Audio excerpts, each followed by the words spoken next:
and welcome to our Sports World on Tuesday, the 27th of February. And cold weather here. It's colder now than it was around Christmas. We've got a few bits and pieces tonight. Got the few games in the FA Cup.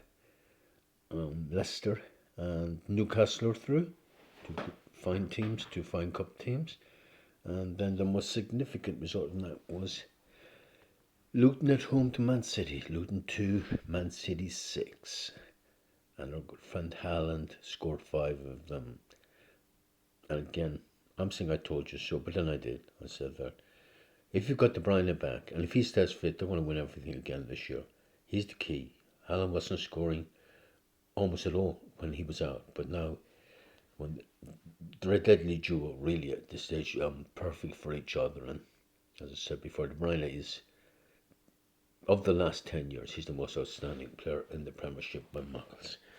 The only one I'd pay to see, basically. He's just pure class. Wish him well.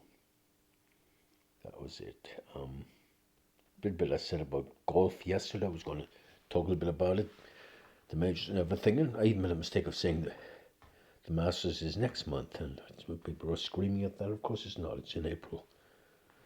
And in many ways the most interesting major in this sense. It's always played on the same course, and you would be thinking they'll have figured it out by now, but it catches out a lot. Probably the toughest putting major. And our dear friend Rory, 9-1, joint favourite with Scotty Scheffler. I always think of Scotty Scheffler. I think of American parents, the dreadful things they do to their kids at the baptismal font. But I suppose it could be worse. I mean, Scotty's bad enough, but he could have been called Randy, or Randolph. So there you go. So just looking at the odds, you're down through the odds. As I say, I mean, Rory is Rory, and he can do what he wants. But I'll often say that just because a guy's from your country doesn't mean you have to like him. That's really all I'd say. I think if he hadn't sold out tonight, as I said before, you'd probably talk about 12, 13 majors minimum at this stage if he'd held on to his own clubs. His rants at the LIV when he sold out years ago is kind of strange. And I think at this stage, I mean, he threw out, couldn't they, which major he threw away last year against a pretty ordinary player when they're more or less head to head over the back nine, really, and he didn't do it. And the pressure gets higher each time. It's now going to be 10 years since we won one. And of course the Masters has its own pressure because if he won it, he'd become one of the few enough players to have won all 4. So yeah, I mean, the butts get tougher at that level. We'll see what happens. I kind of picked 5 against the field because when you bet in golf, you can get anything from 5 to 10 places.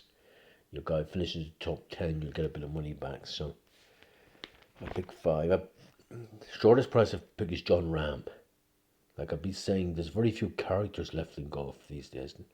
You think of the likes of Lee Trevino or Seve Ballesteros these days kind of tend to be all much of a much. But Rahm is a bit of a character there from the north of Spain, where all the great Spanish golfers seem to come from. Maybe Garcia wasn't, but all the rest of them were up Basque Country. He's 10-1, so he's slightly just outside, and the course should suit him. So yeah, it's definitely a good bet. Then I picked one of my favourite American players, Koepka. But Koepka can explode at any time. He really can, and he's a hell of a player. 20-1 is a hell of a price. I missed out on him last time he won a major. I actually saw this. I said, how could he was 20-something to 1, maybe 28-1 when he won. Could have been the Masters last year. I'm not sure. I look into that. Number 3 is Mr. Matsuyama. Hideki Matsuyama. Has been on form for a bit, but he has won this. And he won a tournament earlier in the year, so he's coming back to form. He's a very, very good player. 33-1 is a good price.